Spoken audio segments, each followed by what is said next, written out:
ایک دن طوطا جس کا نام مٹھو تھا اپنے پنجرے سے چپکے سے باہر نکل آیا۔ وہ الفاطا ڈرائنگ روم میں جا پہنچا۔ وہاں گھر کی بلی منو آرام سے صوفے پر سو رہی تھی۔ مٹھو نے شرارت سے ہیلو منو کہا۔ بلی چونک کر جاگ گئی۔ جیسے ہی اس کی نظر مٹھو پر پڑی اس کی آنکھیں چمکنے لگیں۔ وہ آہستہ آہستہ مٹھو کی طرف بڑھی۔ مٹھو کو ڈر لگا کہیں یہ مجھے کھا نہ جائے۔ اس نے الفاڑنے کی کوشش کی مگر اس کے پر ذرا گیلا تھے، وہ زیادہ نہیں الفاڑ سکا۔ منو نزدیک آئی لیکن اس نے کچھ نہیں کیا۔ وہ صرف مٹھو کو غور سے دیکھنے لگی۔ تم بول سکتے ہو؟ منو نے حیرت سے پوچھا۔ ہاں، میں بات کر سکتا ہوں، مٹھو نے خوشی سے کہا، لیکن براہ کرم مجھے کھانا مت۔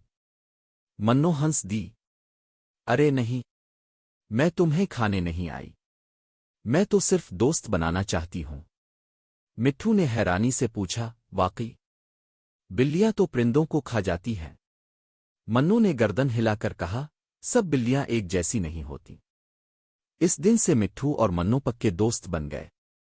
وہ روز ساتھ بیٹھتے باتیں کرتے اور ایک دوسرے کی کہانیاں سنتے۔ مٹھو نے سیکھا کہ ہر کوئی پہلے جیسے نہیں ہوتا، اور منو نے سیکھا کہ دوستی ہر چیز سے بڑھ کر ہوتی ہے۔